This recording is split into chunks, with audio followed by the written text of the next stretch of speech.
25-30 ਰੁਪਏ ਮਹੀਨੇ ਦੀ ਚਾਹ ਹੀ ਲੱਗਦੀ ਆ।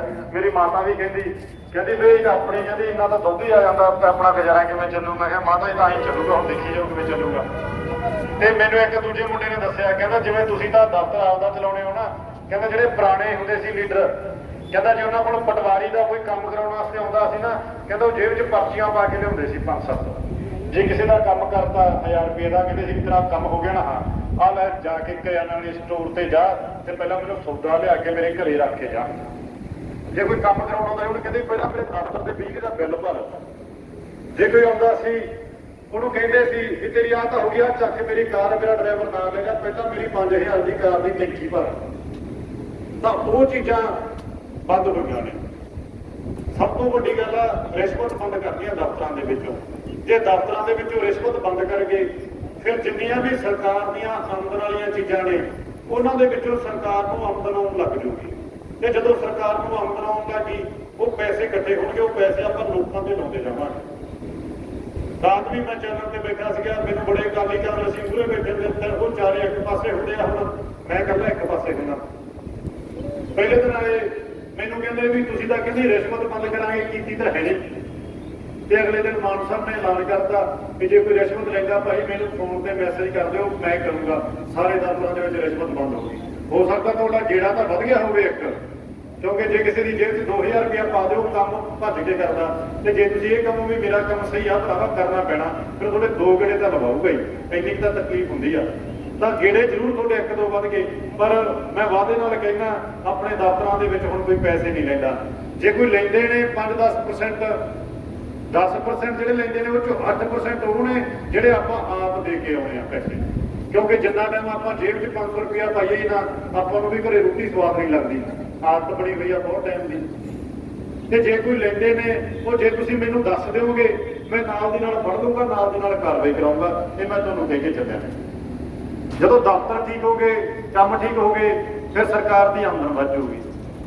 ਉਦਾਹਰਨ ਦਿੰਦਾ, ਇੱਕ ਬੱਸਾਂ ਸੀਗੀਆਂ, ਸਾਰਾ ਪੰਜਾਬ ਰੌਲਾ ਪਾਉਂਦਾ ਸੀ, ਕਹਿੰਦੇ ਔਰਬਿਟ ਬੱਸਾਂ ਬਾਦਲਾਂ ਦੀਆਂ, ਕਹਿੰਦੇ ਇਹਨਾਂ ਦਾ ਕੋਈ ਹੱਲ ਨਹੀਂ ਕੀਤਾ।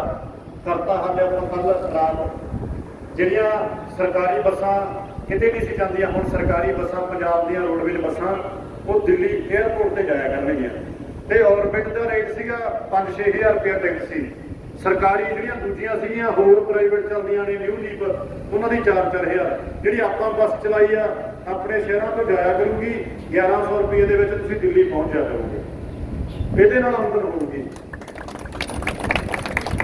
ਮੈਂ ਹਿਸਾਬ ਕਿਤਾਬ ਲਾਇਆ ਸੀ, ਕੱਲ ਮੰਤਰੀ ਨੂੰ ਫੋਨ ਕੀਤਾ ਮੈਂ, ਨਾਲਜੀਤ ਭੁੱਲਰ, ਮੈਂ ਕਿਹਾ ਵੀ ਮੈਨੂੰ ਮਾੜਾ ਜਿਹਾ ਫਰਕ ਦੱਸ, ਮੈਂ ਪਿੰਡਾਂ 'ਚ ਜਾਂਦਾ ਕਿੰਨਾ ਕੁ ਫਰਕ ਪੈ ਗਿਆ। ਉਹਨੇ ਦੱਸਿਆ, ਕਹਿੰਦਾ ਮਈ 2021 ਦੇ ਵਿੱਚ ਜਿੰਨੀ ਆਪਾਂ ਨੂੰ ਆਮਦਨ ਸੀਗੀ ਟਰਾਂਸਪੋਰਟ ਤੋਂ, ਬੱਸਾਂ ਤੋਂ, ਸਰਕਾਰੀ ਤੋਂ, ਰੋਡਵੇਜ਼ ਤੋਂ, ਪਰ ਬੱਸਾਂ ਤੋਂ, ਕਹਿੰਦਾ ਮਈ 2022 ਦੇ ਵਿੱਚ ਉਹਦੇ ਨਾਲੋਂ ਆਮਦਨ ਆ ਜਿਹੜੀ 104% ਵੱਧ ਗਈ। 104 ਗੁਣਾ ਵੱਧ ਗਈ ਆ, ਦੁੱਗਣੀ ਤੋਂ ਵੀ ਵੱਧ ਗਈ। ਇਹ ਸਿਰਫ ਮਈ ਦੀ ਗੱਲ ਆ। ਜਿਵੇਂ ਜਿਵੇਂ ਅੱਗੇ ਚੱਲਾਂਗੇ ਉਵੇਂ ਉਵੇਂ ਬਾਕੀ ਚੀਜ਼ਾਂ ਦੇ ਵਿੱਚ ਆਮਦਨ ਵਧੂਗੀ। ਬੜੀਆਂ ਚੀਜ਼ਾਂ ਨੇ। ਦਾਰੂ ਦੀ ਗੱਲ ਕਰ ਲਓ, ਮੈਂ ਵੈਸੇ ਕਰਦਾ ਨਹੀਂ ਹੁੰਦਾ ਸਟੇਜ ਤੇ, ਪਰ ਜਿਹੜੇ ਪੈਗ ਲਾਉਂਦੇ ਨੇ ਉਹ ਖੁਸ਼ ਹੋ ਜਾਂਦੇ ਨੇ। ਹੁਣ ਦਾਰੂ ਸਸਤੀ ਹੋ ਗਈ, ਰੇਟ ਅੱਧੇ ਹੋ ਜਾਣੇ ਆ। ਹੁਣ ਵਾਲਿਆਂ ਦੇ ਚਿਹਰੇ ਤੇ ਰੌਣਕ ਆ ਗਈ। ਹੁਣ ਮੈਨੂੰ ਕੱਲ ਕੋਈ ਬੰਦਾ ਕਹਿੰਦਾ ਵੀ ਦਾਰੂ ਸਸਤੀ ਕਰਤੀ, ਤੁਸੀਂ ਤਾਂ ਪੰਜਾਬ ਨੂੰ ਨਸ਼ੇ ਤੇ ਲਾ ਦੋਗੇ, ਆਹ ਮਾਵਾਂ ਲੱਗੀਆਂ ਇਹ ਮੈਨੂੰ ਗਾਲਾਂ ਕੱਢਣਗੀਆਂ ਵੀ ਜੇ ਤਾਂ ਦਾਰੂ ਸਸਤੀ ਕਰਤੀ ਆ ਕੇ। ਪਰ ਉਹਦਾ ਕਾਰਨ ਕੀ ਆ?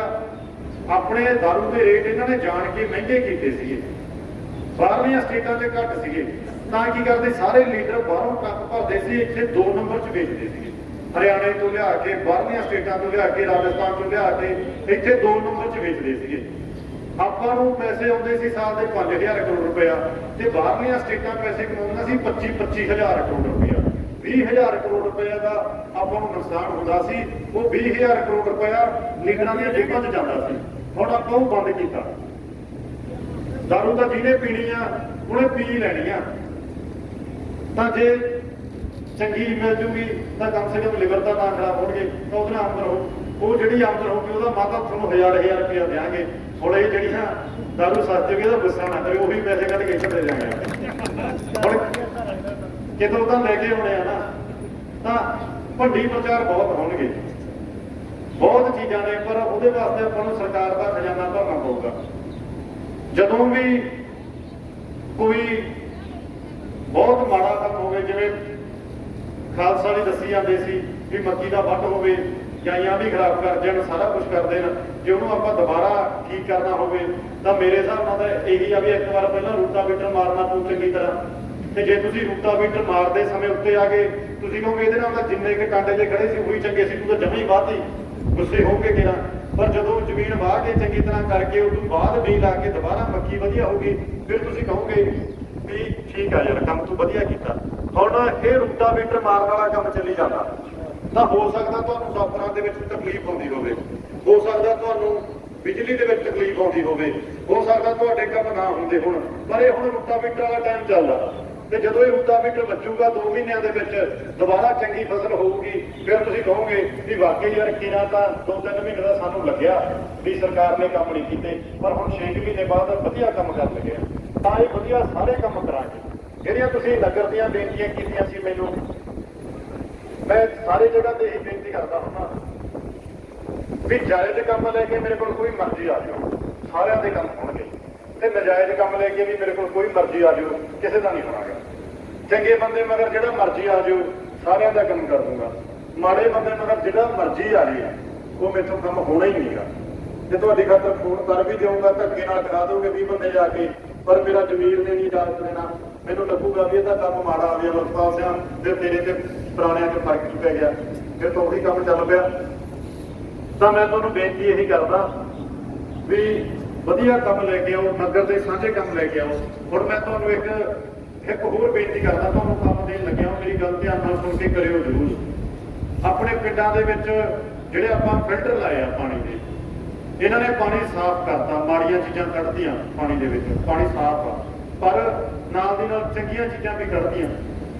ਹੁਣ ਆਪਾਂ ਰੋਟੀ ਖਾਂਦੇ ਆ, ਰੋਟੀ ਦੇ ਵਿੱਚੋਂ ਕਈ ਚੀਜ਼ਾਂ ਇਹੋ ਜਿਹੀਆਂ ਨੇ ਜਿਨ੍ਹਾਂ ਨਾਲ ਆਪਾਂ ਨੂੰ ਤਾਕਤ ਮਿਲਦੀ ਆ, ਤੇ ਜੇ ਮੈਂ ਰੋਟੀ ਜਮਾਂ ਹੀ ਸਾਫ਼ ਕਰਦੇ ਆ, ਨਾ ਤਾਕਤ ਵਾਲੀ ਚੀਜ਼ ਪਾਵਾਂ ਨਾ ਮਾੜੀ ਚੀਜ਼ ਪਾਵਾਂ, ਫਿਰ ਤਾਂ ਰੋਟੀ ਖਾਣ ਦਾ ਫਾਇਦਾ ਹੀ ਨਹੀਂਗਾ।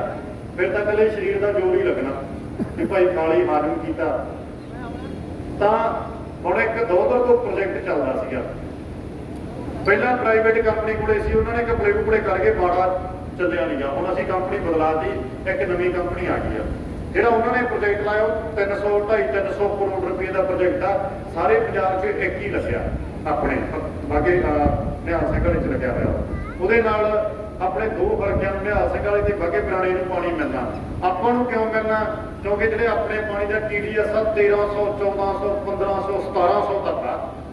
ਆਮ TDS 60, 70, 80 ਚਾਹੀਦਾ ਹੁੰਦਾ, ਇੱਥੋਂ ਤੱਕ ਠੀਕ ਹੁੰਦਾ। ਜੇ 150 ਤੋਂ ਵੀ ਵੱਧ TDS ਹੋ ਜੇ ਨਾ ਤਾਂ ਬੰਦੇ ਨੂੰ ਬਿਮਾਰੀਆਂ ਲੱਗਦੀਆਂ। ਆਪਣਾ TDS 1700 ਆ ਪਿੰਡਾਂ ਦਾ, ਤੇ ਉਹ ਕਨੈਕਸ਼ਨ ਜੇ ਤੁਸੀਂ ਲੈ ਲਓਗੇ ਸਾਰੇ, ਤਾਂ ਉਹਦੇ ਨਾਲ ਤੁਹਾਨੂੰ ਪਾਣੀ ਵਧੀਆ ਮਿਲਣ ਲੱਗ ਜੂ, ਤੁਹਾਡੀਆਂ ਬਿਮਾਰੀਆਂ ਘਟ ਜਾਣਗੀਆਂ। ਬਹੁਤ ਮੁਸ਼ਕਲਾਂ ਆਉਣਗੀਆਂ, ਬਥੇਰੀਆਂ ਆਉਣਗੀਆਂ। ਕੋਈ ਕਹੂਗਾ ਟੂਟੀ ਲੀਕ ਆ ਜੀ, ਕੋਈ ਕੁਛ ਲੀਕ ਆ, ਉਹ ਤਾਂ ਸਾਰੇ ਕਹਿੰਦੇ ਹੁੰਦਾ ਤਾਂ ਆਪਾਂ ਘਰੇ ਟੈਂਕੀ ਤੋਂ ਆਪਣੀ ਟੂਟੀ ਤੱਕ ਪਾਣੀ ਲੈ ਕੇ ਜਾਂਦੇ ਆ, ਪੈਪ ਤੋਂ ਉਹਦੀ ਵੀ ਲੀਕ ਹੋ ਜਾਂਦੀ ਆ, ਠੀਕ ਕਰਦੇ ਆ। ਤਾਂ ਹੁਣ ਸਰਕਾਰ ਚੰਗੀ ਆ, ਤਾਂ ਸਰਕਾਰ ਦੇ ਕੰਮਾਂ ਦਾ ਸਾਥ ਦਿਓ। ਉਹਦਾ 50 ਤੋਂ 100 ਰੁਪਏ ਮਹੀਨੇ ਦਾ ਖਰਚਾ। ਬੜੇ ਲੋਕ ਮੇਰੇ ਕੋਲ ਆ ਜਾਂਦੇ ਆ, ਬਈ ਇਹ ਤਾਂ 50 ਰੁਪਏ ਲਾਈ ਜਾਂਦੇ ਆ, 50 ਰੁਪਏ ਕਿੱਥੋਂ ਦੇਵਾਂਗੇ? ਤੇ ਜਿਹੜਾ 50 ਰੁਪਏ ਮੈਨੂੰ ਕਹਿਣ ਆਉਂਦਾ, ਲਾਂਭਾ ਲੈ ਕੇ ਆਉਂਦਾ 100 ਰੁਪਏ ਦਾ, ਉਹਦੀ ਜੇਬ 'ਚ 50,000 ਦਾ ਫੋਨ ਹੁੰਦਾ, ਤੇ ਉਹ ਰਾਤ ਨੂੰ ਪਿੱਕ ਵੀ ਲਾਉਂਦਾ। ਮਤਲਬ ਜਦੋਂ 200 ਦੀ 300 ਦੀ ਬੋਤਲ ਲੈਣੀ ਆ, ਉਦੋਂ ਤਾਂ ਕੋਈ ਚੱਕਰ ਨਹੀਂ ਗਾ, ਉਦੋਂ ਤਾਂ ਆਊਗੀ। ਉਹ ਤਾਂ ਜਿਹੜਾ 300 ਦਿਹਾੜੀ ਕਰਦਾ ਉਹਦੇ ਵਿੱਚੋਂ ਵੀ 200 ਦਾ ਪਿੱਕ ਲਾ ਲੈਂਦਾ। ਪਰ ਜੇ ਜਵਾਕਾਂ ਵਾਸਤੇ, ਮਾਵਾਂ ਭੈਣਾਂ ਵਾਸਤੇ, ਘਰ ਦੇ ਬੱਚਿਆਂ ਵਾਸਤੇ ਪਾਣੀ ਸਾਫ਼ ਕਰਨਾ, ਉਦੋਂ ਮਹੀਨੇ ਦੇ 50 ਵੀ ਨਹੀਂ ਦਿੱਤੇ ਜਾਣੇ, ਉਦੋਂ ਮਹੀਨੇ ਦਾ 100 ਵੀ ਨਹੀਂ ਦਿੱਤਾ ਜਾਣਾ। ਤਾਂ ਇਹ ਸਰਕਾਰਾਂ ਦੇ ਵਿਰੁੱਧ ਆਪਣਾ ਇੱਕ ਨਾ ਰਵੱਈਆ ਬਣ ਗਿਆ ਸੀ, ਦਿਮਾਗ 'ਚ ਚੱਲ ਪਈ ਸੀ ਵੀ ਇਹ ਤਾਂ ਸਰਕਾਰੀ ਕੰਮ ਆ, ਇਹਦਾ ਕੁਛ ਨਹੀਂ ਦੇਣਾਗਾ, ਇਹ ਨਹੀਂ ਕਰਨਾ। ਟੈਸਟ ਕਰਾਵਾਂਗੇ 5000 ਰੁਪਏ ਦੇ, 2 ਮਹੀਨੇ ਬਾਅਦ 3 ਮਹੀਨੇ ਬਾਅਦ ਉਹ ਦੱਸ ਦੇਣਗੇ ਤੈਨੂੰ ਆਹ ਵੀ ਬਿਮਾਰੀ, ਆਹ ਵੀ ਬਿਮਾਰੀ, ਉਹਦਾ ਇਲਾਜ ਤਾਂ ਕਰਾ ਲਾਂਗੇ, ਪਰ ਬਿਮਾਰੀ ਹੋਈ ਕਿੱਥੋਂ? ਉਹ ਪਾਣੀ ਵਾਲੇ ਨੂੰ 100 ਰੁਪਏ ਨਹੀਂ ਦੇਣਾ। ਤਾਂ ਮੇਰੀ ਬੇਨਤੀ ਆ, ਹੁਣ ਤੁਹਾਡੇ ਪਿੰਡਾਂ ਦੇ ਵਿੱਚ ਆਉਣਗੇ, ਕਨੈਕਸ਼ਨ ਲਾਉਣਗੇ, ਤੁਹਾਡੇ ਵਾਟਰ ਬਾਕਸ ਤੋਂ ਲੈ ਕੇ ਤੁਹਾਡੇ ਗੇਟ ਤੱਕ ਪਾਣੀ ਪਹੁੰਚਾਉਣਾ ਉਹਨਾਂ ਦੀ ਜ਼ਿੰਮੇਵਾਰੀ ਆ। ਗੇਟ ਦੇ ਅੱਗੇ ਲੈ ਕੇ ਜਾਣਾ ਤੁਹਾਡੀ ਜ਼ਿੰਮੇਵਾਰੀ ਆ। 100 ਰੁਪਏ ਮਹੀਨਾ ਉਹਦਾ ਕਿਰਾਇਆ ਦੇ ਦਿਓਗੇ ਕਿ ਨਹੀਂ ਦੇਣਾ? ਦੇ ਦਿਓਗੇ ਸਾਰੇ? ਅੱਧੇ ਨੇ ਹੱਥ ਨਹੀਂ ਖੜੇਗੀ, ਦੇ ਦਿਓਗੇ ਸਾਰੇ? ਚਲੋ ਤਾੜੀਆਂ ਮਾਰ ਦਿਓ ਆਪਦੇ ਲਈ। ਉਹ ਹੁਣ ਤੁਹਾਡੇ ਪਿੰਡ ਆਉਣਗੇ ਤੇ ਉਹਨਾਂ ਦੇ ਕੰਮ ਕਰ ਦਿਓ, ਆਪਣੇ ਵਾਸਤੇ ਬਹੁਤ ਵਧੀਆ। ਪਹਿਲਾਂ ਸੀਗੇ ਬੇਈਮਾਨ ਸੀ, ਚੋਰ ਸੀ, ਬਹੁਤ ਸੀ, ਪੈਸੇ ਖਾ ਗਏ, ਪਾਈਪਾਂ ਚੋਂ ਖਾ ਗਏ, ਕਨੈਕਸ਼ਨਾਂ ਚੋਂ ਖਾ ਗਏ, ਉੱਥੇ ਪਾਣੀ ਚੋਂ ਖਾ ਗਏ, ਬਹੁਤ ਕੁਝ ਕਰ ਗਏ। ਪਰ ਹੁਣ ਆਪਾਂ ਉਹਨਾਂ ਤੇ ਡੰਡਾ ਸਿੱਧਾ ਕੀਤਾ ਏ ਤਾਂ ਉਹ ਖਾਣੋਂ ਹਟ ਗਏ ਨੇ। ਹੁਣ ਆਪਣੇ ਤੱਕ ਸਹੀ ਪਾਣੀ ਆਊਗਾ ਤਾਂ ਇਹ ਸਰਕਾਰ ਦੀਆਂ ਸਕੀਮਾਂ ਨੇ ਇਹਨੂੰ ਲੈ ਕੇ ਚੱਲਿਓ। ਬਾਕੀ ਤੁਹਾਡੇ ਕੰਮ ਬੜੇ ਨੇ, ਕੋਈ ਮਰਜ਼ੀ ਕੰਮ, ਦਫ਼ਤਰ ਮੇਰਾ 24 ਘੰਟੇ ਖੁੱਲ੍ਹਾ ਰਹਿੰਦਾ, ਪਰ ਮੈਂ ਹਫ਼ਤੇ ਦੇ ਵਿੱਚੋਂ 3 ਦਿਨ ਚੰਡੀਗੜ੍ਹ ਜਾਣਾ ਹੁੰਦਾ। ਮੇਰੀਆਂ 3 ਮੀਟਿੰਗਾਂ ਹੁੰਦੀਆਂ ਨੇ ਉੱਥੇ, ਉਹ ਜਾਣਾ ਜ਼ਰੂਰੀ ਆ। ਉਹ ਨਹੀਂ 4 ਦਿਨ ਇੱਥੇ ਹੋਣਾ, ਐਤਵਾਰ ਨੂੰ ਵੀ ਇੱਥੇ ਹੋਣਾ। ਤਾਂ ਜਦੋਂ ਮਰਜ਼ੀ ਦਫ਼ਤਰ 'ਚ ਮੇਰੇ ਕੋਲ ਆਇਆ ਕਰੋ। ਤੁਹਾਡੇ ਪਿੰਡ ਦੀ ਟੀਮ 10, 15, 20, 25, 30 ਜਾਣੇ ਮੈਨੂੰ ਕਹਿੰਦੇ ਵੀ ਸਾਡੇ ਪਿੰਡ ਦੇ ਵਰਕਰਾਂ ਨੂੰ ਤੂੰ ਭੁੱਲ ਗਿਆ। ਉਹ ਮੈਂ ਕਿਹਾ ਭਰਾਵਾ ਭੁੱਲਾਂ ਦਾ ਤਾਂ ਜੇ 5-7 ਹੋਣ, ਹੁਣ ਤੁਸੀਂ 60-70 ਜਾਣੇ 100 ਜਾਣਾ ਤਾਂ ਮੂਹਰੇ ਭੱਜਿਆ ਫਿਰਦਾ ਸੀ। ਹੁਣ ਮੈਂ ਕਿਹਨੂੰ ਯਾਦ ਕਰਾਂ, ਪਰ ਮੈਨੂੰ ਯਾਦ ਸਾਰੇ ਆ। ਜਿਹੜਾ ਮੇਰੇ ਦਫ਼ਤਰ 'ਚ ਆਇਆ ਤਾਂ ਮੈਂ ਉਹਦਾ ਕੰਮ ਕਰ ਦਿੰਦਾ। ਬੜੇ ਪਿੰਡ ਨੇ ਜਿੱਥੇ ਬੰਦੇ ਹੀ 2-2, 3-3 ਸੀਗੇ, ਉਹ ਖੁਸ਼ ਬਹੁਤ ਨੇ। ਉਹ ਕਹਿੰਦੇ ਬਾਈ ਜਦੋਂ ਤੂੰ ਆਉਣਾ ਸਾਨੂੰ ਵਧੀਆ ਬੁਲਾਉਣਾ। ਹੁਣ ਆਪਣੇ ਪਿੰਡ ਤੁਸੀਂ ਮਿਹਨਤ ਕਰਨ ਵਾਲਾ ਹੀ 100 ਬੰਦਾ ਸੀਗਾ ਮੂਹਰੇ।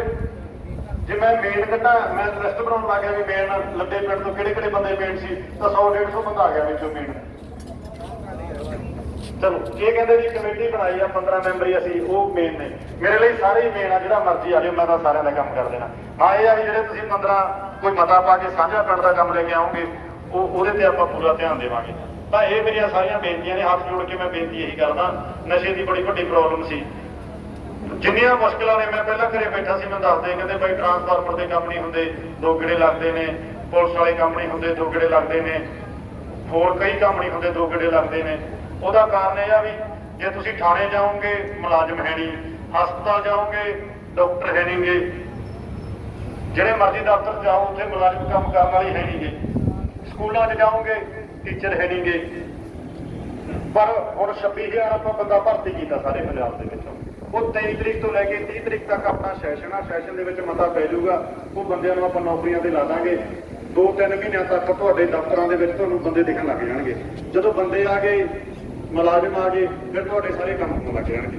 ਵੀ ਲੰਬਾ ਕੰਮ ਆ, ਇੱਕ ਵਾਰ ਤੁਸੀਂ 2-3 ਮਹੀਨੇ 4 ਮਹੀਨੇ ਹੋ ਸਕਦਾ ਨਾਰਾਜ਼ ਹੋਵੋ, ਤੁਸੀਂ ਹੋਵੋਗੇ ਵੀ, ਪਰ ਜਦੋਂ ਜਿਹੜੀ ਸਰਕਾਰ ਦੀ ਅਸਲ ਰੂਪਰੇਖਾ ਹੈ ਉਹ ਤੁਹਾਨੂੰ 6-7 ਮਹੀਨੇ ਬਾਅਦ ਪਤਾ ਲੱਗਣੀ ਆ। ਕਿਉਂਕਿ ਰੌਲਾ ਬਹੁਤ ਪਿਆ ਹੋਇਆ, ਤਾਣੀ ਬਹੁਤ ਉਲਝੀ ਹੋਈ ਆ। ਮੈਂ ਜਦੋਂ ਤੁਹਾਡੇ ਪਿੰਡ ਪਹਿਲਾਂ ਵੀ ਆਉਂਦਾ ਹੁੰਦਾ ਸੀ ਵੋਟਾਂ ਤੋਂ ਪਹਿਲਾਂ, ਉਦੋਂ ਵੀ ਮੈਂ ਤੁਹਾਨੂੰ ਇਹ ਗੱਲ ਕਹਿ ਕੇ ਜਾਂਦਾ ਹੁੰਦਾ ਸੀਗਾ ਵੀ ਇਹ 50-60 ਸਾਲਾਂ ਦੀ ਗੰਢ ਪਈ ਵੀ ਆ, ਤਾਣੀ ਉਲਝੀ ਵੀ ਆ, ਆਪਾਂ ਖੋਲਣੀ ਆ, ਤੋੜਨੀ ਨਹੀਂ। ਜੇ ਤੋੜਨੀ ਹੁੰਦੀ ਤਾਂ ਮੈਂ ਫੜ ਕੇ ਖਿੱਚ ਦਿਆਂ, ਟੁੱਟ ਜੂਗੀ, ਪਰ ਆਪਣੀ ਜ਼ਿੰਮੇਵਾਰੀ ਉਹਨੂੰ ਗੰਢ ਨੂੰ ਖੋਲਣ ਦੀ ਲਾਈ ਆ। ਹੁਣ ਜੇ 50-60 ਸਾਲਾਂ ਦੀ ਕੋਈ ਗੰਢ ਪਈ ਆ, ਉਹ ਹੌਲੀ-ਹੌਲੀ ਖੁੱਲੂਗੀ ਤੇ ਨਾਲ ਆਪਾਂ ਜੋ ਇਹਦੀ ਲੋੜਾ ਟੁੱਟਣ ਵੀ ਨਹੀਂ ਦੇਣੀ। ਪਹਿਲਾਂ ਗੱਲਾਂ ਕਰਦੇ ਸੀ ਬਾਈ ਜੀ, ਉਹਨਾਂ ਨੇ ਆ ਗੈਂਗਸਟਰਵਾਦ ਚੱਲ ਪਿਆ, ਕਲਚਰ ਚੱਲ ਪਿਆ, ਕਹਿੰਦੇ ਇਹ ਕਿਵੇਂ ਸ਼ੁਰੂ ਹੋ ਗਿਆ। ਮੈਂ ਚੰਡੀਗੜ੍ਹ ਪੜ੍ਹਿਆ, ਯੂਨੀਵਰਸਿਟੀਆਂ ਦੇ ਵਿੱਚ ਪੜ੍ਹਿਆ। ਉੱਥੇ ਸਾਡਾ ਇੱਕ ਗਰੁੱਪ ਹੁੰਦਾ ਸੀ, ਸੋਕੂ ਸਟੂਡੈਂਟ ਆਰਗੇਨਾਈਜੇਸ਼ਨ ਪੰਜਾਬ ਦੀ ਬਣੀ ਸੀ ਯੂਨੀਵਰਸਿਟੀ ਦੀ, ਇੱਕ ਸੀ ਪੂਸੂ ਪੰਜਾਬ ਆਰਗੇਨਾਈਜੇਸ਼ਨ ਬਣੀ ਸੀ, ਇੱਕ CSU ਸੀ ਚੰਡੀਗੜ੍ਹ ਸਟੂਡੈਂਟ ਯੂਨੀਅਨ, ਇੱਕ KCSU ਸੀ ਖਾਲਸਾ ਚੰਡੀਗੜ੍ਹ ਸਟੂਡੈਂਟ ਯੂਨੀਅਨ। ਪਰ ਪਿਛਲੇ 8-10 ਸਾਲਾਂ ਦੇ ਵਿੱਚ ਜਦੋਂ ਅਕਾਲੀ ਦਲ ਦਾ, ਬਾਦਲਾਂ ਦਾ ਰਾਜ ਆਇਆ, ਇਹਨਾਂ ਨੇ ਉਹ ਸਾਡੀਆਂ ਸਾਰੀਆਂ ਯੂਨੀਅਨਾਂ ਤੋੜਤੀਆਂ। ਸੋਕੂ ਦੀ ਥਾਂ ਤੇ ਸੋਈ ਬਣਾਤੀ ਅਕਾਲੀ ਦਲ ਦੀ, ਪੂਸੂ ਦੀ ਥਾਂ ਤੇ NSQI ਬਣਾਤੀ ਕਾਂਗਰਸ ਦੀ, ਤੇ ਜਿਹੜੀਆਂ ਦੂਜੀਆਂ ਸੀਗੀਆਂ ਛੋਟੀਆਂ ਮੋਟੀਆਂ ਉਹ ਕੋਈ BJP ਵਾਲੇ ABVP ਬਣਾਤੀ ਉਹਨਾਂ ਨੇ। ਪਰ ਆਪਾਂ ਆਮ ਆਦਮੀ ਪਾਰਟੀ ਨੇ ਕੋਈ ਜਥੇਬੰਦੀ ਸਟੂਡੈਂਟਾਂ ਦੀ ਨਹੀਂ ਬਣਾਈ, ਆਪਾਂ ਉਹਨਾਂ ਨੂੰ ਸਟੂਡੈਂਟਾਂ ਦੇ ਹਿਸਾਬ ਤੇ ਨਹੀਂ ਵੰਡਿਆ ਗਿਆ। ਉਹ ਹੁਣ ਜਦੋਂ ਬੱਚਾ ਕਾਲਜ ਪੜ੍ਹਦਾ ਹੋਵੇ ਤੇ ਉਹਨੂੰ MLA ਫੋਨ ਕਰੇ, ਉਹਨੂੰ ਮੰਤਰੀ ਵੀ ਫੋਨ ਕਰਨ ਵੀ ਤੇਰੇ ਨਾਲ ਆ, ਬੇਫਿਕਰ ਹੋ ਜਾ, ਜਦੋਂ ਕੰਮ ਹੋਇਆ ਮੈਨੂੰ ਦੱਸੀ। ਫਿਰ ਜਾਂ ਤਾਂ ਹਥਿਆਰ ਚੱਕੂਗਾ, ਅਸਲਾ ਪਹਿਲੇ ਫੋਨ ਤੇ ਬਣ ਜਾਣਾ। ਫਿਰ ਪੜ੍ਹਨ ਦੇ ਟਾਈਮ ਦੇ ਵਿੱਚ ਜੇ ਕੋਈ ਹਥਿਆਰ ਚੱਕ ਲਏ, ਪੈਸੇ ਵਾਧੂ ਹੋਣ, ਕਾਰ ਚੰਗੀ ਹੋਵੇ, ਫਿਰ ਅਗਲਾ ਕੀ ਕਰਦਾ, ਦੁਸ਼ਮਣੀਆਂ ਪੈਂਦੀਆਂ ਨੇ, ਫਿਰ ਦੁਸ਼ਮਣੀਆਂ ਦੇ ਵਿੱਚ ਕਤਲ ਹੁੰਦੇ ਨੇ, ਉਹ ਜਿਹੜੇ ਅੱਜ ਕੱਲ੍ਹ ਹੋ ਰਹੇ ਨੇ। ਬੜੇ ਲੋਕ ਕਹਿੰਦੇ ਕਿ ਆਮ ਆਦਮੀ ਪਾਰਟੀ ਸਰਕਾਰ ਆ ਗਈ ਤਾਂ ਇੰਨਾ ਕੁਛ ਹੋਣ ਲੱਗ ਗਿਆ। ਇਹ ਤਾਂ ਲੜਾਈਆਂ ਤਾਂ ਇਹਨਾਂ ਦੀਆਂ ਪਿਛਲੇ 8-10 ਸਾਲਾਂ ਦੀਆਂ ਨੇ। ਅਸੀਂ ਮਹੀਨੇ ਦੇ ਵਿੱਚ ਗਰੁੱਪ ਥੋੜੀ ਖੜਾ ਕਰਤਾ, ਮਹੀਨੇ 'ਚ ਦੁਸ਼ਮਣੀ ਥੋੜੀ ਪਵਾਤੀ, ਮਹੀਨੇ 'ਚ ਅਸਲਾ ਥੋੜੀ ਦੇਤਾ ਕਿਸੇ ਨੂੰ, ਮਹੀਨੇ 'ਚ ਕਤਲ ਥੋੜੀ ਕਰਾਤਾ ਕਿਸੇ ਦਾ। ਇਹ ਤਾਂ ਇਹਨਾਂ ਦਾ 4-5 ਸਾਲਾਂ ਦੀ ਲੜਾਈਆਂ ਚੱਲੀ ਜਾਂਦੀਆਂ ਆਪਸ ਵਿੱਚ। ਤਾਂ ਚੀਜ਼ਾਂ ਬੜੀਆਂ ਨੇ ਬਹੁਤ ਤਰੀਕੇ ਦੇ ਨਾਲ। ਮੈਂ ਚੈਨਲ ਦੀ ਗੱਲ ਭੁੱਲ ਗਿਆ, ਵਿੱਚ ਹੀ ਉੱਥੋਂ ਸ਼ੁਰੂ ਕੀਤੀ ਸੀ, ਉਹ ਪਾਸੇ ਲੈ ਕੇ ਗੱਲ ਮੈਂ ਦੁਬਾਰਾ ਦੱਸ ਦਿਆਂ। ਮੈਂ ਚੈਨਲ ਤੇ ਜਾਂਦਾ, ਪਹਿਲੇ ਦਿਨ ਮੈਨੂੰ ਕਹਿੰਦੇ ਵੀ ਤੁਸੀਂ ਕੰਮ ਤਾਂ ਕੋਈ ਕਰਦੇ ਨਹੀਂਗੇ। ਤਾਂ ਮਾਨ ਸਾਹਿਬ ਨੇ ਐਲਾਨ ਕਰਤਾ, ਕਹਿੰਦੇ ਅਸੀਂ ਮੂੰਗੀ ਤੇ 7275 ਰੁਪਏ ਦੇਵਾਂਗੇ। ਅੱਜ ਤੱਕ 35-40 ਸਾਲਾਂ ਦੇ ਵਿੱਚ ਸਰਕਾਰ ਨੇ ਤੀਜੀ ਫਸਲ ਤੇ MSP ਨਹੀਂ ਦਿੱਤੀ ਗਈ। ਹੁਣ ਜਿਵੇਂ ਕਣਕ ਤੇ ਝੋਨਾ ਵਿਕਦਾ, ਮੰਡੀਆਂ ਦੇ ਵਿੱਚ ਤੁਹਾਡੀ ਮੂੰਗੀ ਵਿਕੂਗੀ 7200 ਰੁਪਇਆ, 5-6 ਕੁਇੰਟਲ ਹੋ ਜਾਂਦੀ ਆ ਮੂੰਗੀ ਜੇ ਵਧੀਆ ਹੋਵੇ। 35-40 ਹਜ਼ਾਰ ਦੀ ਹੋ ਜਾਂਦੀ ਆ 2.5-3 ਮਹੀਨੇ ਦੀ ਫਸਲ ਆ, ਉਹ ਵਾਧੂ ਫਾਇਦਾ ਹੋ ਜੂਗਾ ਆਪਾਂ ਨੂੰ। ਤਾਂ ਜਿਵੇਂ ਜਿਵੇਂ ਅੱਗੇ ਵਧਾਂਗੇ, ਜਦੋਂ ਮੂੰਗੀ ਤੇ MSP ਆ ਗਈ, ਕਹਿੰਦੇ ਤੁਸੀਂ ਤਾਂ ਕਹਿੰਦੇ ਸੀ ਵੀ ਚੋਰਾਂ ਨੂੰ ਫੜਾਂਗੇ, ਉਹ ਤਾਂ ਫੜਦੇ ਨਹੀਂ। ਆਪਾਂ ਅਗਲੇ ਦਿਨ ਤੁਹਾਨੂੰ ਸੋਚਿਆ ਕੇ ਅੰਦਰ ਠੋਕਿਆ, ਉਹ ਦਰਖਤ ਲਾਉਣ ਦੇ ਪੈਸੇ ਲੈ ਗਿਆ ਸੀ। ਹਰ ਦਰਖਤ ਕੱਟਣ ਦੇ ਵਿੱਚੋਂ 1000 ਰੁਪਇਆ ਲੈਂਦਾ ਸੀ, ਨਵਾਂ ਦਰਖਤ ਲਾਉਣ ਦੇ ਵਿੱਚੋਂ 300 ਰੁਪਇਆ ਲੈਂਦਾ ਸੀ। ਨਵੇਂ ਦਰਖਤਾਂ ਦੇ ਆਸੇ-ਪਾਸੇ ਜਿਹੜਾ ਲੋਹੇ ਦਾ ਜੰਗਲਾ ਲੱਗਦਾ, ਆਪਣੇ ਪਿੰਡ ਵੀ ਲਾਇਆ, ਉਹਦੇ ਵਿੱਚੋਂ 800 ਰੁਪਇਆ ਲੈਂਦਾ ਸੀ। ਬਦਲੀ ਕਰਾਉਣ ਤਾਂ 2 ਲੱਖ ਰੁਪਇਆ ਲੈਂਦਾ ਸੀਗਾ। ਸਾਰੇ MLA ਮੰਤਰੀਆਂ ਦੀਆਂ ਕੋਠੀਆਂ ਦੇ ਵਿੱਚ ਵਧੀਆ ਲੱਕੜ ਲੱਗੀ ਆ, ਕਾਲੀ ਟਾਲੀ, ਉਹ ਧਰਮਸੋਤ ਤੋਂ ਲਿਆਉਂਦੇ ਸੀ, ਸਾਧੂ ਸਿੰਘ ਧਰਮਸੋਤ ਤੋਂ। ਜਦੋਂ ਕਹਿੰਦੇ ਕੰਮ ਕਰੋ, ਕੰਮ ਕਰਦਾ, ਫਿਰ ਦੂਜੇ ਪਾਸੇ ਆ ਗਏ, ਕਹਿੰਦੇ ਵੀ ਬੰਦੇ ਤਾਂ ਫੜਦੇ ਨਹੀਂ ਚੋਰ, ਉਹ ਧਰਮਸੋਤ ਫੜਦਾ। ਫਿਰ ਮੈਨੂੰ ਕਹਿੰਦੇ ਤੁਸੀਂ ਤਾਂ ਚੋਰ ਫੜੀ ਜਾਂਦੇ ਹੋ, ਕਹਿੰਦੇ ਤੁਸੀਂ ਤਾਂ ਕੰਮਾਂ ਦੇ ਵਾਅਦੇ ਕੀਤੇ ਸੀ। ਅਗਲੇ ਦਿਨ ਭਗਵੰਤ ਸਿੰਘ ਮਾਨ ਨੇ ਔਰਬਿਟ ਬੱਸਾਂ ਬੰਦ ਕਰਤੀਆਂ, ਪੰਜਾਬ ਵਾਲੀਆਂ ਬੱਸਾਂ ਚਲਾਤੀਆਂ। ਰਾਤ ਮੈਨੂੰ ਫਿਰ ਡਿਬੇਟ ਤੇ ਕਹੀ ਜਾਣ, ਕਹਿੰਦੇ ਤੁਸੀਂ ਤਾਂ ਚੋਰਾਂ ਦੀ ਗੱਲ ਨਹੀਂ ਕਰਦੇ। ਅਗਲੇ ਦਿਨ ਆਪਾਂ ਸੰਗਤ ਸਿੰਘ ਗਿਲਜੀਆਂ ਫੜ ਲਿਆ। ਮੈਂ ਵੀ ਕਹਿੰਦੇ ਨਾ ਡਿਬੇਟ ਤੇ ਵੀ ਆ ਜਾਓ। ਚੌਥੇ ਦਿਨ ਮੇਰੀ ਵਾਰੀ ਆਉਂਦੀ ਆ, ਉਧਰੋਂ ਮਾਨ ਸਾਹਿਬ ਕੁਝ ਨਾ ਕੁਝ ਲੱਭ ਹੀ ਲੈਂਦੇ ਆ। ਅੱਜ ਮੈਂ ਕਾਰਜਪੁਰੇ ਆਉਂਦਾ ਸੀਗਾ, ਇੱਕ ਨਵਾਂ ਐਲਾਨ ਕਰਤਾ ਭਗਵੰਤ ਸਿੰਘ ਮਾਨ ਨੇ, ਵੱਡੇ ਵੱਡੇ ਲੀਡਰਾਂ ਦੇ ਜਵਾਕ, ਵੱਡੇ ਵੱਡੇ ਕਰੋੜਪਤੀ ਲੋਕਾਂ ਦੇ ਬੱਚੇ ਜਾਅਲੀ ਡਿਗਰੀਆਂ ਬਣਾ ਲਈਆਂ।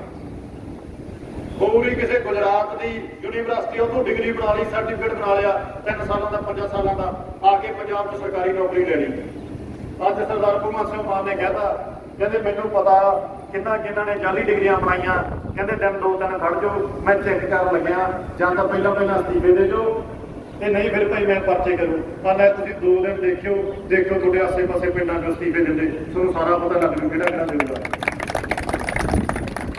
ਕੰਮ ਕਰਾਂਗੇ ਸਾਰੇ। ਨਸ਼ੇ ਦੀ ਗੱਲ ਪਿੰਡਾਂ 'ਚ ਬਹੁਤ ਆਉਂਦੀ ਆ, ਉਹਦੇ ਵੀ ਗੱਲ ਕਰਨੀ ਬਣਦੀ ਆ, ਜ਼ਰੂਰੀ ਆ। ਮੈਂ ਤੁਹਾਨੂੰ ਪਹਿਲਾਂ ਕਿਹਾ ਸੀ ਅੱਧਾ ਘੰਟਾ ਲਵਾਂਗਾ। ਨਸ਼ੇ ਦੀਆਂ ਬਹੁਤ ਆ ਪਿੰਡਾਂ ਦੇ ਵਿੱਚ, ਆਪਣੇ ਪਿੰਡ ਵੀ ਹੋਊਗਾ, ਮੈਂ ਕਹਿ ਨਹੀਂ ਸਕਦਾ ਹੈਗਾ, ਮੈਨੂੰ ਪਤਾ, ਮੇਰੇ ਧਿਆਨ 'ਚ ਨੇ ਬੰਦੇ ਵੀ ਮੇਰੇ ਧਿਆਨ 'ਚ। ਨਸ਼ੇ ਦੀ ਮੈਂ ਤੁਹਾਨੂੰ ਇੱਕ ਗੱਲ ਦੱਸ ਦਿਆਂ, ਇਹਦਾ ਸਭ ਤੋਂ ਵਧੀਆ ਹੱਲ ਆ ਜੇ ਤੁਸੀਂ ਪਿੰਡ ਆਪਦੇ ਕਮੇਟੀ ਬਣਾਓ। ਆਹ ਕੋਟਲੇ ਮੇਰ ਸਿੰਘ ਵਾਲਿਆਂ ਨੇ ਪਿੰਡ ਕਮੇਟੀ ਬਣਾ ਲਈ। ਉਹਨਾਂ ਦੇ ਪਿੰਡ ਦੀ ਇੱਕ ਔਰਤ ਸੀਗੀ, ਭੈਣ ਸੀਗੀ, ਉਹ ਨਸ਼ਾ ਵੇਚਦੀ ਸੀਗੀ, ਸਾਰੇ ਪਿੰਡ ਨੂੰ ਸਪਲਾਈ ਕਰਦੀ ਸੀ। ਜਦੋਂ ਪਿੰਡ ਪੁਲਿਸ ਆਉਂਦੀ ਸੀ ਤਾਂ ਉਹ ਬਹੁਤ ਕੁਝ ਕਰਦੀ ਸੀਗੀ, ਰੌਲਾ ਪਾਉਂਦੀ ਸੀ, ਮੈਨੂੰ ਤੰਗ ਕਰਦੇ ਨੇ, ਮੈਨੂੰ ਔਰਤ ਕਰਕੇ ਤੰਗ ਕਰਦੇ ਨੇ। ਫਿਰ ਉੱਥੇ ਪਿੰਡ ਦੀ ਕਮੇਟੀ ਬਣੀ, ਕਮੇਟੀ ਵਾਲੇ ਉਹਦੇ ਘਰੇ ਗਏ, ਘਰੇ ਜਾ ਕੇ ਉਹਨੂੰ ਕਿਹਾ ਕਿ ਭੈਣੇ ਤੂੰ ਇਹ ਬੰਦ ਕਰ ਦੇ, ਸਾਡੇ ਪਿੰਡ ਦੇ ਬੱਚਿਆਂ ਦੀ ਜ਼ਿੰਦਗੀ ਦਾ ਸਵਾਲ ਆ। ਉਹ ਨਹੀਂ ਮੰਨੀ। ਉਹਨਾਂ ਨੇ ਉਹਨੂੰ ਫੋਨ ਕਰਕੇ ਕਿਹਾ ਵੀ ਤੂੰ ਹਟ ਜਾ, ਤੇਰੇ ਤੇ ਪਰਚਾ ਕਰਾਂਗੇ। ਉਹ ਫਿਰ ਵੀ ਨਹੀਂ ਮੰਨੀ, ਹੰਕਾਰ ਬਾਹਲਾ ਸੀਗਾ।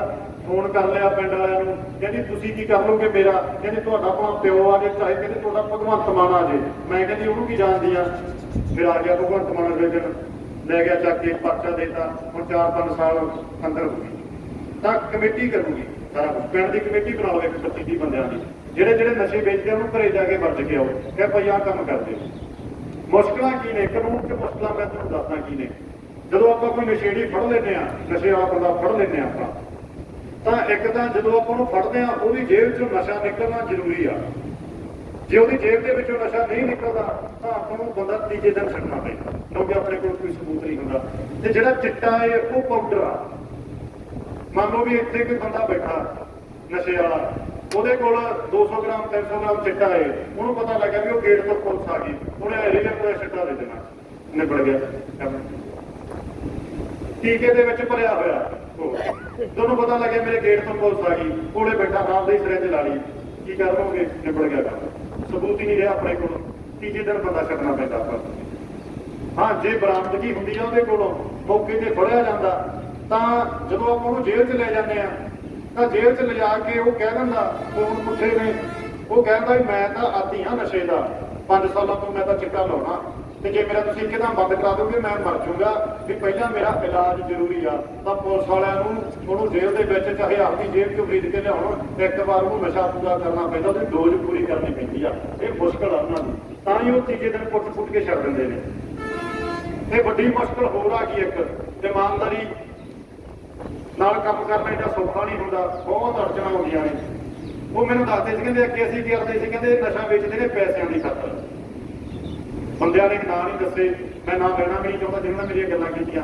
ਕਹਿੰਦੇ ਵੀ ਅੱਗੇ ਇਹ ਕੰਮ ਸੀਗਾ ਵੀ ਅਸੀਂ ਨਸ਼ੇੜੀ ਚੱਕਦੇ ਸੀਗੇ, ਉਹ ਤੋਂ 2-3 ਲੱਖ ਰੁਪਇਆ ਲੈਂਦੇ ਸੀਗੇ, ਤੇ ਲੈ ਕੇ ਕਹਿੰਦੇ ਚੌਥੇ ਪੰਜਵੇਂ ਨੂੰ ਛੱਡ ਦਿੰਦੇ ਸੀ। ਕਹਿੰਦੇ ਉਹਨਾਂ ਨੂੰ ਇਹ ਸੀਗਾ ਵੀ ਮਸਾਂ ਦਾ 2 ਲੱਖ ਕਮਾਇਆ ਵੀ ਹੁਣ ਭਾਈ ਤੁਸੀਂ ਲੈ ਲਿਆ ਵੀ ਇਹਨਾਂ ਦਾ ਅਸੀਂ ਨਾ ਹੀ ਵੇਚਿਆ ਕਰਕੇ। ਉਹ ਕਹਿੰਦੇ ਹੁਣ ਤੁਸੀਂ ਇਮਾਨਦਾਰ ਆ ਗਏ। ਕਹਿੰਦੇ ਹੁਣ ਜੇ ਅਸੀਂ ਨਸ਼ੇੜੀ ਕਰਦੇ ਆ ਜਿਹਨੂੰ ਕਹਿੰਦੇ ਵੀ ਕੱਢ 2 ਲੱਖ ਰੁਪਇਆ, ਕਹਿੰਦੇ ਤੁਸੀਂ ਆ ਜਾਂਦੇ ਆ, ਤੁਸੀਂ ਪਿੰਡ ਵਾਲੇ ਕਹਿੰਦੇ ਆ ਵੀ ਇਹ ਤਾਂ ਬੰਦਾ ਅਸੀਂ ਫੜਾਇਆ ਸੀ ਵੀ ਥਾਣੇਦਾਰ ਨੇ 2 ਲੱਖ ਰੁਪਇਆ ਲੈ ਕੇ ਬੰਦਾ ਕਰਤਾ। ਤਾਂ ਇਹ ਸਮਝ ਗਏ ਨਾ ਤੁਸੀਂ ਮੇਰੀ ਗੱਲ? ਤਾਂ ਇਹ ਮੁਸ਼ਕਲਾਂ ਬਹੁਤ ਨੇ, ਹੌਲੀ ਹੌਲੀ ਹੱਲ ਕਰਾਂਗੇ। ਹਰ ਇੱਕ ਚੀਜ਼ ਲਈ ਸਮਾਂ ਚਾਹੀਦਾ, ਹਰ ਇੱਕ ਚੀਜ਼ ਲਈ ਕਾਨੂੰਨ ਬਣਾਵਾਂਗੇ।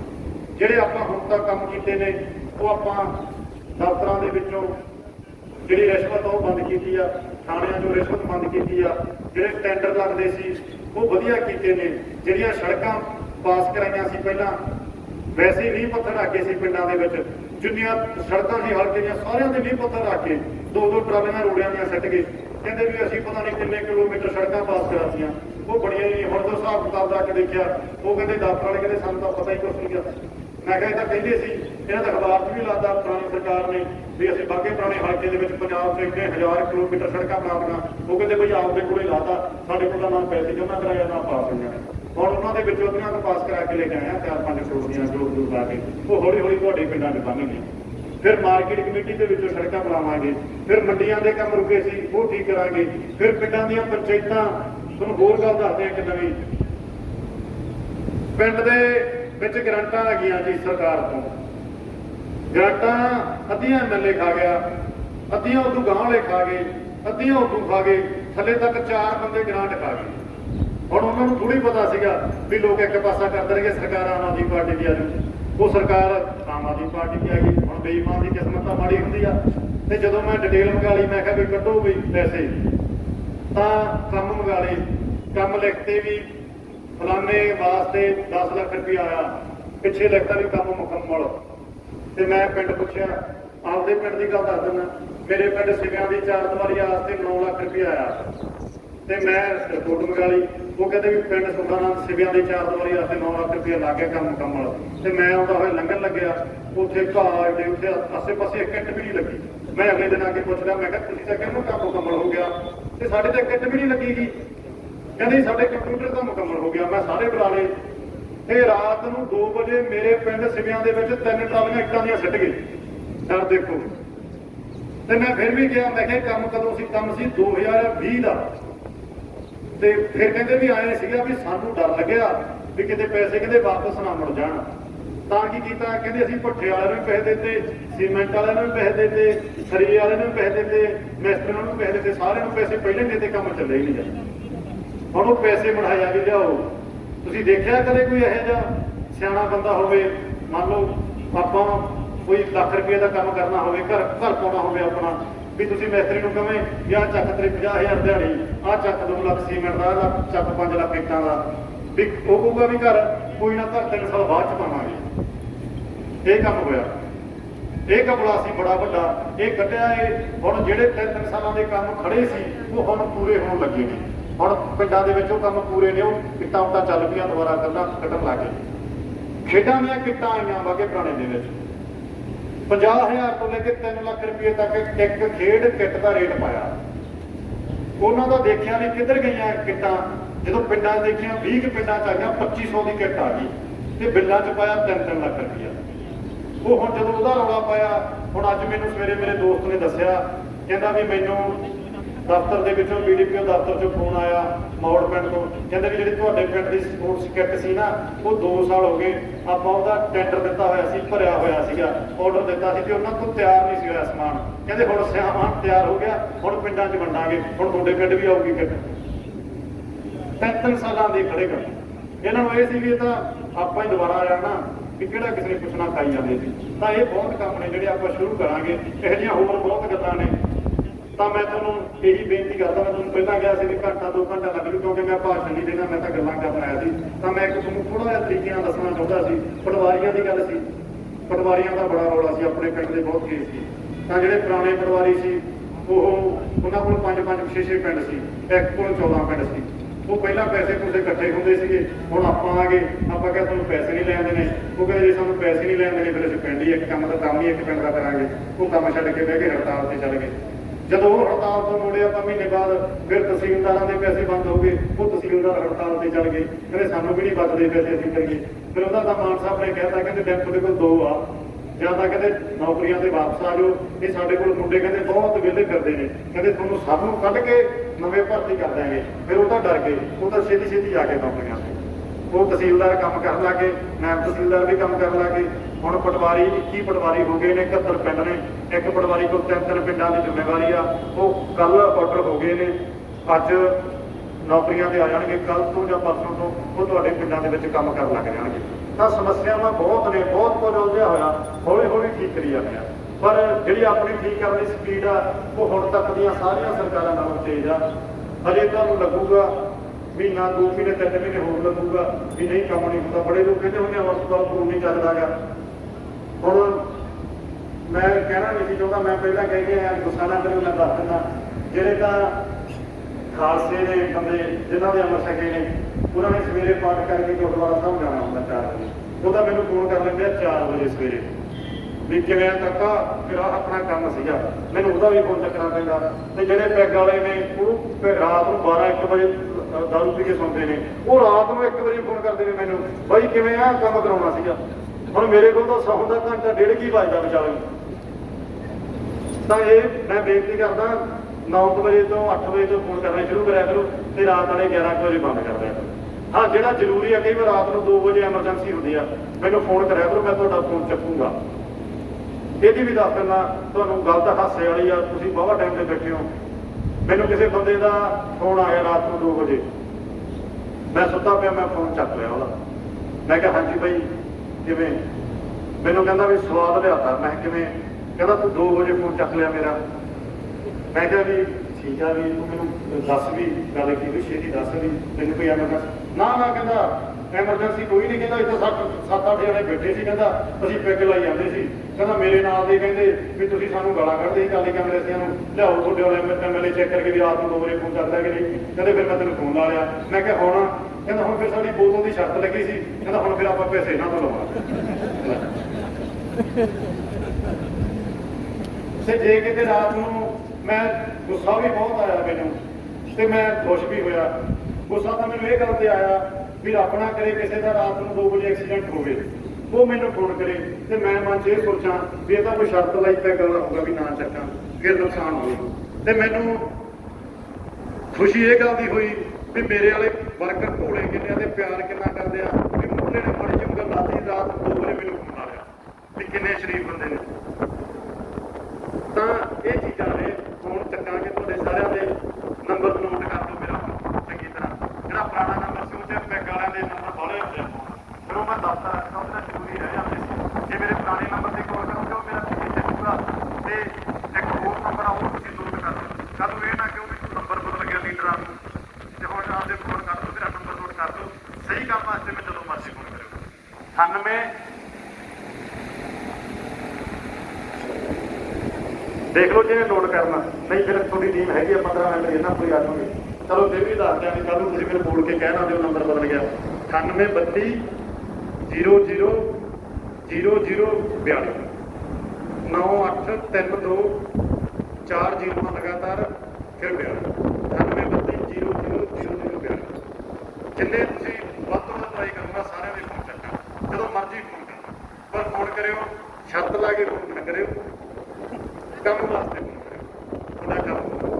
ਤੇ ਮਾਤਾ ਤੁਹਾਡੇ ਨਾਲ ਮੇਰਾ ਵਾਅਦਾ, ਤੁਹਾਡਾ 1000 ਰੁਪਇਆ ਜਦੋਂ ਵੀ ਸਾਡੀ ਮੀਟਿੰਗ ਹੁੰਦੀ ਆ ਨਾ, ਸਾਡੇ ਤੋਂ ਮਾਨ ਸਾਹਿਬ ਪੁੱਛ ਲੈਂਦੇ ਨੇ, ਕਹਿੰਦੇ ਸਭ ਤੋਂ ਜ਼ਰੂਰੀ ਕੀ ਆ, ਲੋਕ ਸਭ ਤੋਂ ਵੱਧ ਕਿਹੜੀ ਚੀਜ਼ ਦੀ ਡਿਮਾਂਡ ਕਰਦੇ ਆ। ਤੇ ਮੈਂ ਕਹਿੰਦਾ ਵੀ ਸਭ ਤੋਂ ਵੱਧ ਮੈਨੂੰ ਜਿੱਦਾਂ ਜਿਹੜੀਆਂ ਅਰਦਾਸਾਂ ਸੀ ਨਾ, ਉਹ ਮੇਰੀਆਂ ਮਾਵਾਂ ਭੈਣਾਂ ਨੇ ਕੀਤੀਆਂ ਸੀਗੀਆਂ ਵੀ ਤੁਸੀਂ ਬਾਕੀ ਕੰਮ ਬਾਅਦ 'ਚ, ਪਹਿਲਾਂ ਸਾਡਾ 1000 ਰੁਪਇਆ ਜ਼ਰੂਰ ਦੇਣਾ। ਤਾਂ ਉਹਦਾ ਪ੍ਰਬੰਧ ਕਰੀ ਜਾਂਦੇ ਆ, ਪੈਸੇ ਇਕੱਠੇ ਕਰੀ ਜਾਂਦੇ ਆ, ਤੁਹਾਡੇ ਵਾਸਤੇ 15,000 ਕਰੋੜ ਰੁਪਇਆ ਚਾਹੀਦਾ ਸਾਨੂੰ। ਉਹ ਬੱਸਾਂ 'ਚੋਂ ਲਿਆਈਏ, ਚਾਹੇ ਦਾਰੂ 'ਚੋਂ ਲਿਆਈਏ, ਚਾਹੇ ਜਿਹੜੇ ਚੋਰ ਨੇ ਇਹਨਾਂ ਤੋਂ ਫੜ ਕੇ ਲਿਆਈਏ, ਚਾਹੇ ਰੇਤੇ 'ਚੋਂ ਲਿਆਈਏ, ਜਿੱਥੋਂ ਮਰਜ਼ੀ ਲਿਆਈਏ। ਜਿੱਦਾਂ ਤੁਹਾਡਾ 15,000 ਕਰੋੜ ਪੂਰਾ ਹੋ ਗਿਆ, 14,500 ਕਰੋੜ ਹੀ ਹੋ ਗਿਆ ਨਾ, ਉਦੋਂ ਹੀ ਤੁਹਾਨੂੰ ਪਾਉਣ ਲੱਗ ਜਾਏਗਾ ਤੁਹਾਡੇ ਖਾਤੇ 'ਚ। ਤੁਹਾਨੂੰ ਮੈਂ ਵਾਅਦਾ ਕਰਕੇ ਜਾਂਦਾ, ਮੈਂ ਜਦੋਂ ਮੇਰੀਆਂ ਮੀਟਿੰਗ ਹੁੰਦੀ ਹੈ ਨਾ ਸਾਡੀ, ਜੇ ਤੁਸੀਂ ਕਿਸੇ ਹੋਰ ਐਮਐਲਏ ਨੂੰ ਜਾਣਦੇ ਹੋ ਤਾਂ ਉਹਨਾਂ ਤੋਂ ਪੁੱਛਿਓ ਕਿ ਵੀ ਜਦੋਂ ਮੀਟਿੰਗ ਹੁੰਦੀ ਹੈ ਜਿਹੜਾ ਸਾਡੇ ਵਾਲਾ ਐਮਐਲਏ ਆ, ਸਾਡਾ ਜਵਾਬ ਆ ਕਿ ਇਹ ਕਾਹਦੀ ਗੱਲ ਕਰਦਾ, ਉਹ ਤੁਹਾਨੂੰ ਦੱਸੂਗਾ ਵੀ ਬਾਕੀ ਬਾਅਦ ਚ ਸਭ ਤੋਂ ਪਹਿਲਾਂ ਵਰਤਣ ਵਾਲਾ ਇਹ ਰੌਲਾ ਪਾਉਂਦਾ ਵੀ ਮਾਮਾ ਭੈਣਾਂ ਨੂੰ 1000 ਰੁਪਇਆ ਕਰੋ ਦੇਣਾ, ਕਿਉਂਕਿ ਤੁਸੀਂ ਸਭ ਤੋਂ ਵੱਧ ਵੋਟਾਂ ਪਾਈਆਂ ਨੇ। ਜਿਹੜੇ ਇੱਧਰ ਦੇ ਸੀਗੇ ਇਹਨਾਂ ਨੇ ਵੀ ਵੋਟਾਂ ਪਾਈਆਂ ਹੋਣਗੀਆਂ, ਪਰ ਕਈ ਵਾਰ ਕਿਸੇ ਨੇ ਸਹੁੰ ਖਾਧੀ ਹੁੰਦੀ ਆ ਜਾਂ ਕਿਸੇ ਤੋਂ ਕੰਮ ਕੁਮ ਲਿਆ ਹੁੰਦਾ, ਇੱਕ ਅੱਧੀ ਦੂਜੇ ਪਾਸੇ ਪਾ ਗਏ। ਪਰ ਧੰਨਵਾਦ ਇਹਨਾਂ ਦਾ ਇਹ ਆ ਵੀ ਇਹਨਾਂ ਨੇ ਇਹ ਕਹਿਤਾ ਸੀ ਵੀ ਮੈਂ ਤਾਂ ਫਲਾਣਾ ਸਰਪੰਚ ਤੋਂ ਕੰਮ ਲਿਆ ਸੀ, ਮੈਂ ਤਾਂ ਉੱਧਰ ਪਾਉਂ, ਪਰ ਭਗਵਾਨ ਨੇ ਮੈਨੂੰ ਤੇ ਆਪਣੇ ਬੱਚਿਆਂ ਨੇ ਵੋਟ ਤੁਸੀਂ ਤੁਹਾਨੂੰ ਤਾਂ ਇਹਨਾਂ ਦਾ ਨਹੀਂ ਕਰਵਾਉਣਾ। ਪਰ ਵੋਟਾਂ ਤੁਸੀਂ ਬਹੁਤ ਪਾਈਆਂ ਨੇ। ਮੈਂ ਸਾਰੀਆਂ ਚੀਜ਼ਾਂ ਯਾਦ ਆ, ਮੈਂ ਇਹ ਆਸ ਕਰਦਾ ਜਿਹੜੇ ਆਪਾਂ ਵਾਅਦੇ ਕੀਤੇ ਸੀਗੇ, ਚਾਹੇ ਉਹ ਪੈਨਸ਼ਨਾਂ ਦਾ ਹੋਵੇ, ਚਾਹੇ 1000 ਰੁਪਏ ਦਾ ਹੋਵੇ, ਚਾਹੇ ਰੇਟ ਦੇ ਹੋਣ, ਚਾਹੇ ਨੌਕਰੀਆਂ ਦੇ ਹੋਣ, ਚਾਹੇ ਕਿਸੇ ਮਰਜ਼ੀ ਦੇ ਹੋਣ, ਉਹ ਆਪਾਂ 5 ਸਾਲਾਂ ਦੇ ਕੀਤੇ ਸੀ। ਜਦੋਂ ਉਹ 2 ਸਾਲ ਪੂਰੇ ਹੋਣਗੇ, 6 ਮਹੀਨਿਆਂ ਤੱਕ ਤੁਹਾਨੂੰ ਫਰਕ ਪਤਾ ਲੱਗਣ ਲੱਗ ਜੂਗਾ, 6 ਮਹੀਨਿਆਂ ਤੱਕ ਫਰਕ ਪਤਾ ਲੱਗਣ ਲੱਗ ਜੂਗਾ ਤੇ ਸਾਲ, 1.5 ਸਾਲ, 2 ਸਾਲਾਂ ਦੇ ਵਿੱਚ ਆਪਾਂ ਸਭ ਕੁਝ ਪੂਰਾ ਕਰ ਲੈਣੇ। ਤੇ ਤੁਹਾਨੂੰ ਮੈਂ ਬੇਨਤੀ ਇਹ ਕਰਦਾ, ਜਿਨ੍ਹਾਂ ਦੀਆਂ ਪੈਨਸ਼ਨਾਂ ਨਹੀਂ ਲੱਗੀਆਂ ਤਾਂ ਤੁਹਾਡੇ ਪਿੰਡ ਦੀ ਟੀਮਾਂ ਇਹਨਾਂ ਕੋਲ ਆ ਕਿ ਤੁਹਾਡੀਆਂ ਪੈਨਸ਼ਨਾਂ ਲਵਾ ਦੇਣਗੇ। ਪੈਨਸ਼ਨਾਂ ਆਰਾਮ ਨਾਲ ਲੱਗਦੀਆਂ ਨੇ। ਸ਼ਗਨ ਸਕੀਮਾਂ ਨੇ ਜਿਨ੍ਹਾਂ ਦੀਆਂ ਸ਼ਗਨ ਸਕੀਮਾਂ, ਜੇ ਕਿਸੇ ਭੈਣ ਦਾ ਵਿਆਹ ਹੋਇਆ ਸੀ ਪੈਸੇ ਨਹੀਂ ਆਏ ਤਾਂ ਉਹ ਤੁਸੀਂ ਆਪਣੀ ਟੀਮ ਨੂੰ ਕਹਿ ਦਿਓ, ਇਹ ਕੰਮ ਆਰਾਮ ਨਾਲ ਹੁੰਦੇ ਨੇ। ਹੋਰ ਵੀ ਸਾਰੇ ਕੰਮ ਹੁੰਦੇ ਰਹਿੰਦੇ ਨੇ, ਪਰ ਮੁੜ ਕੇ ਸਮਾਂ ਜ਼ਰੂਰ ਲੱਗੂਗਾ। ਇੰਨੀਆਂ ਮੇਰੀਆਂ ਬੇਨਤੀਆਂ ਸੀ। ਦੁਬਾਰਾ ਫਿਰ ਤੁਹਾਡਾ ਸਾਰਿਆਂ ਦਾ ਬਹੁਤ ਬਹੁਤ ਧੰਨਵਾਦ। ਕੋਈ ਆਏ ਨਾ ਸਮਝਿਓ ਵੀ ਪਹਿਲਾਂ ਬਹੁਤ ਵਧੀਆ ਬੋਲਦਾ ਸੀ, ਅੱਜ ਚੰਗੀ ਤਰ੍ਹਾਂ ਨਹੀਂ ਬੋਲਿਆ, ਪਰ ਮੈਂ ਪਹਿਲਾਂ ਭਾਸ਼ਣ ਦੇਣ ਆਉਂਦਾ ਸੀ, ਅੱਜ ਤੁਹਾਡੇ ਨਾਲ ਗੱਲਾਂ ਕਰਨਾ ਹੈ, ਕਿਉਂਕਿ ਭਾਸ਼ਣਾਂ ਦਾ ਸਮਾਂ ਲੰਘ ਗਿਆ, ਹੁਣ ਕੰਮ ਕਰਨ ਦਾ ਸਮਾਂ। ਮੈਂ ਚਾਹੁੰਦਾ ਸੀ ਮੈਂ ਤੁਹਾਨੂੰ ਤਰੀਕੇ ਨਾਲ ਸਮਝਾਵਾਂ ਕਿ ਮੁਸ਼ਕਿਲ ਕਿੱਥੇ ਆ, ਸਾਨੂੰ ਕਿੰਨੀਆਂ ਮੁਸ਼ਕਿਲਾਂ ਹੁੰਦੀਆਂ ਨੇ। ਇਹੀ ਮੇਰੀਆਂ ਤੁਹਾਡੇ ਅੱਗੇ ਸਾਰਿਆਂ ਦੀਆਂ ਬੇਨਤੀਆਂ ਸੀ। ਤੁਸੀਂ ਬੈਠੇ ਰਹੇ, ਤੁਹਾਡਾ ਸਾਰਿਆਂ ਦਾ ਬਹੁਤ ਬਹੁਤ ਧੰਨਵਾਦ। ਆਸ ਕਰਦੇ ਹਾਂ ਕੰਮ ਤੋਂ ਲੇਟ ਹੋ ਸਕਦੇ ਹਾਂ, ਪਰ ਨੀਤ ਚੰਗੀ ਆ। ਇਸੇ ਤਰ੍ਹਾਂ ਮੇਰੇ ਨਾਲ ਵੀ, ਆਪਣੇ ਬੱਚੇ ਨਾਲ ਵੀ ਤੇ ਆਪਣੀ ਪਾਰਟੀ ਨਾਲ, ਆਪਣੇ ਭਗਵੰਤ ਸਿੰਘ ਮਾਨ ਨਾਲ, ਉਹਨਾਂ ਨਾਲ ਪਿਆਰ ਬਣਾਈ ਰੱਖਿਓ, ਯਕੀਨ ਬਣਾਈ ਰੱਖਿਓ। ਬਹੁਤ ਵਧੀਆ ਕੰਮ ਕਰਾਂਗੇ, ਇਹੋ ਜਿਹੇ ਕੰਮ ਕਰਾਂਗੇ ਜਿਹੜੇ ਨਾ ਤਾਂ ਕਿਸੇ ਨੇ ਕੀਤੇ ਆ ਤੇ ਨਾ ਕੋਈ ਕਰੇ। ਇੰਨੀਆਂ ਮੇਰੀਆਂ ਬੇਨਤੀਆਂ ਸੀਗੀਆਂ। ਵਾਹਿਗੁਰੂ ਜੀ ਕਾ ਖਾਲਸਾ, ਵਾਹਿਗੁਰੂ ਜੀ